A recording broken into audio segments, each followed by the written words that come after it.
Hello guys, आज हम explain करने वाले हैं मैजिक एम्परर चैप्टर 884। अगर आपने पिछला एपिसोड अभी तक नहीं देखा है तो उसका लिंक मैंने डिस्क्रिप्शन और कमेंट सेक्शन में दिया हुआ है, इसलिए पहले उसे ज़रूर चेक कर लीजिए। तो चलिए अब बिना देर किए शुरू करते हैं आज का चैप्टर 884 को। जो फैन ने उसकी तरफ शांत नज़रों से देखते हुए कहा, जब तुम्हें पता चल गया है कि तुम्हारी वर्जिनिटी पहले ही जा चुकी है तो क्या सच में तुम अपने फर्स्ट किस के खोने की इतनी परवाह करोगी? वह कुछ पल रुका, फिर आगे बोला, अगर तुम्हारी जान जाने वाली हो तो क्या तब भी तुम्हारे पास अपनी वर्जिनिटी की चिंता करने की फुर्सत होगी? उसकी आवाज़ अब भी पूरी तरह शांत और संयमित थी। हर इंसान को अपने प्रिंसिपल्स पर अडिग रहने का हक है, लेकिन जब वो प्रिंसिपल्स एक बार टूट जाएं तो पूरी जिंदगी उन्हें लेकर पछताते रहने का कोई मतलब नहीं होता। उसने समझदारी से कहा कि जब इंसान लाइफ ऑनर डेथ जैसी स्थिति का सामना करता है तो उसे छोटी मोटी शिकायतों को छोड़ना सीखना चाहिए। जो खो गया है उसी से चिपके रहने के बजाय जो अब भी उसके पास है उसी पर ध्यान देना चाहिए। फिर वह एग्जिट की तरफ मुड़ा और उसे सलाह दी कि फ्लाइंग क्लाउड मैनर के गार्ड्स का शांत मन से सामना करे।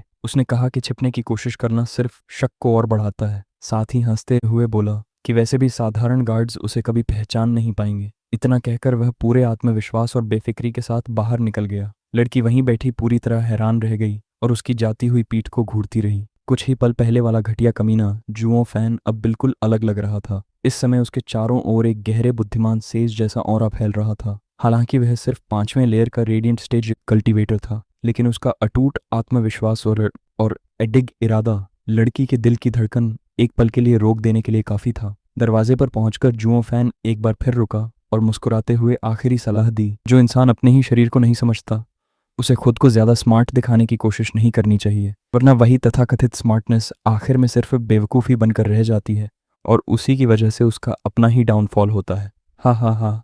इतना कहकर वह जोर से हंसता हुआ आगे बढ़ गया। लड़की चाहकर भी अपनी बची खुची नाराजगी के बीच हल्की सी हंसी रोक नहीं पाई। गहरी सांस लेकर खुद को संभाला। वह समझ चुकी थी कि छिपने की सबसे सुरक्षित जगह वही होती है जो दुश्मन की आंखों के ठीक सामने हो। मुख्य एंट्रेंस पर पहुंचते ही जुओ फैन का सामना फ्लाइंग क्लाउड मैनर के ताकतवर सोल हार्मनी एक्सपर्ट्स से हुआ, जो उनकी पहचान वाली सफेद बादलों जैसी यूनिफॉर्म पहने हुए थे। जुओ फैन ने तुरंत एक साधारण और महत्वहीन नागरिक का किरदार अपना लिया और सम्मान से झुककर उन्हें प्रणाम किया। उसकी कमजोर कल्टीवेशन बेस महसूस करते ही गार्ड्स ने इसे बस एक औपचारिक पूछताछ समझा और पूछा कि क्या वह शहर में नया आया है। जुओ फैन ने विनम्रता से हाँ में जवाब दिया। जब उन्होंने उसके पास खड़े छोटे गुसांटोंग के बारे में पूछा तो जुओ फैन ने बिना झिझक उसे अपना इकलौता बेटा बता दिया। उसने तुरंत एक कहानी भी बना दी कि वे वेस्टर्न लैंड से अपने खतरनाक दुश्मनों से बचकर यहाँ आए हैं। लेकिन तभी एक गार्ड ने तेज आवाज में पूछा कि क्या इस रेजिडेंस में उनके अलावा कोई और भी ठहरा हुआ है। यह सुनकर जुओ फैन एक पल के लिए रुक गया। उसे बिल्कुल यकीन नहीं था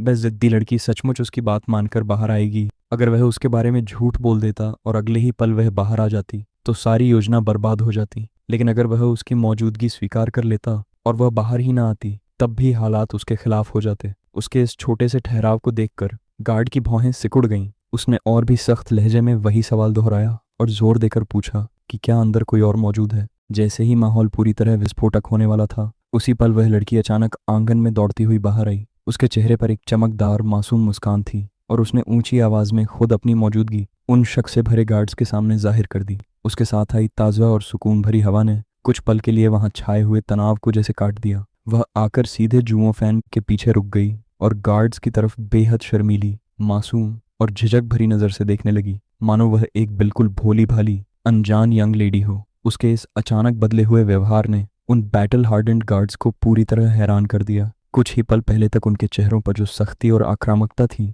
वह पल भर में उलझन में बदल गई।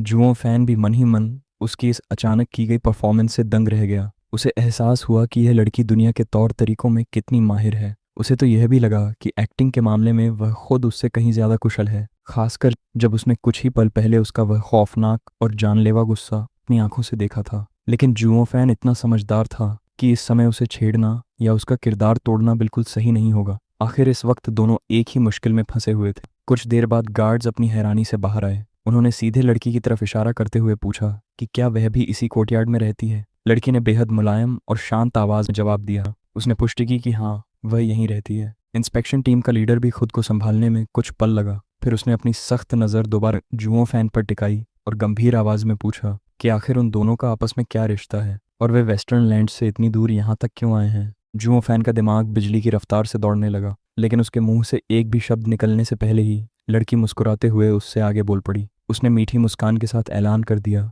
कि जुओ फैन उसका हस्बैंड है और वे दोनों वेस्टर्न लैंड से एक शादीशुदा जोड़े के रूप में साथ आए हैं। यह सुनते ही जुओ फैन पूरी तरह सन्न रह गया। उसके मन में मानो चीखें गूंज उठीं। उधर गार्ड्स ने पहले तो धीरे धीरे सिर हिलाया। उनके चेहरों पर साफ शक दिखाई दे रहा था। उन्होंने दोबारा पूछा कि क्या सच में इतना कमजोर आदमी उसका हस्बैंड है। लड़की ने अपनी चमकती मुस्कान जरा भी फीकी नहीं पड़ने दी। उसने उल्टा पूछा कि इसमें आखिर गलत क्या है। अपने झूठ को और मजबूत बनाने के लिए उसने नीचे झुककर पूरी तरह हक्का बक्का खड़े गुसानतों को गर्व से कहा कि उनका बच्चा तो अब काफी बड़ा भी हो चुका है। यह सुनकर पूरी इंस्पेक्शन टीम दंग रह गई, जबकि जुओ फैन अंदर ही अंदर इस बेतुकी स्थिति पर चीख रहा था। उसे यकीन ही नहीं हो रहा था कि यही लड़की कुछ ही देर पहले उसका गला काटने की कोशिश कर रही थी और अब अथॉरिटीज के सामने बड़ी आसानी से उसे अपना हस्बैंड बता रही थी। जुओ फैन की झिझक को देखकर लड़की ने उसे एक हल्की लेकिन बेहद तीखी नजर से घूरा, जिससे बिना कुछ कहे ही साफ चेतावनी मिल गई। वह सीधे सीधे लड़के को बंधक की तरह इस्तेमाल कर रही थी, मानो चुपचाप धमकी दे रही हो कि अगर जुओ फैन ने उसकी कहानी का साथ नहीं दिया